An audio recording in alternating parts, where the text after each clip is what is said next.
मित्र आज की जानकारी आपको मिलेगा और बहुत इम्पोर्टेंट है। जानकारी आप जानने के लिए अपने ही आप से आंसू सिल्क होगी। इसका कारण एक व्यक्ति दाहोद जिले में क्या हुआ क्या नहीं आपको तो नहीं मालूम होगा, लेकिन इसके बारे में हम सब कुछ बताएंगे। और भी आप लोग वीडियो पूरा अंत तक देखें ताकि समझ में आपको बहुत चित्र आएंगे। तो सालिए शुरू करते हैं वीडियो। पहले वीडियो देखें।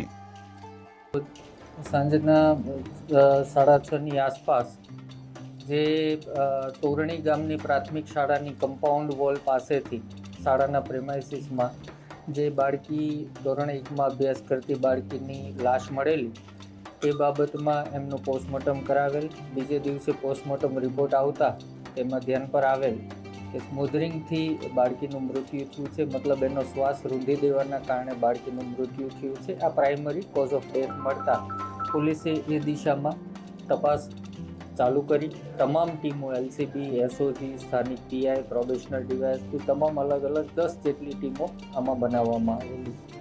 શાળામાં જઈ પોલીસે પોતે સામાજિક સંસ્થાના કાર્યકર છે અથવા શિક્ષણ વિભાગથી છે એવી રીતે અલગ અલગ બાળકોની પૂછપરછ કરતા ધ્યાનમાં આવેલું કે આ બાળકી શાળામાં હાજર નહોતી, પ્રાર્થનામાં પણ નહોતી, જે મધ્યાહન ભોજન હેઠળ દૂધ આપવામાં આવે છે સવારે તેમાં પણ નહોતી।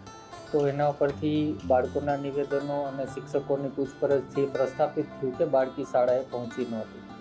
સમગ્ર બનાવની હકીકત એવી હતી કે સવારે આશરે 10:20ની આજુબાજુમાં પ્રિન્સિપાલ ગોવિંદભાઈ નટ પોતાની ગાડી લઈને સ્કૂલે જતા હતા ત્યારે એની માતા રસ્તામાં બાળકીને લઈ અને ઊભા હતા।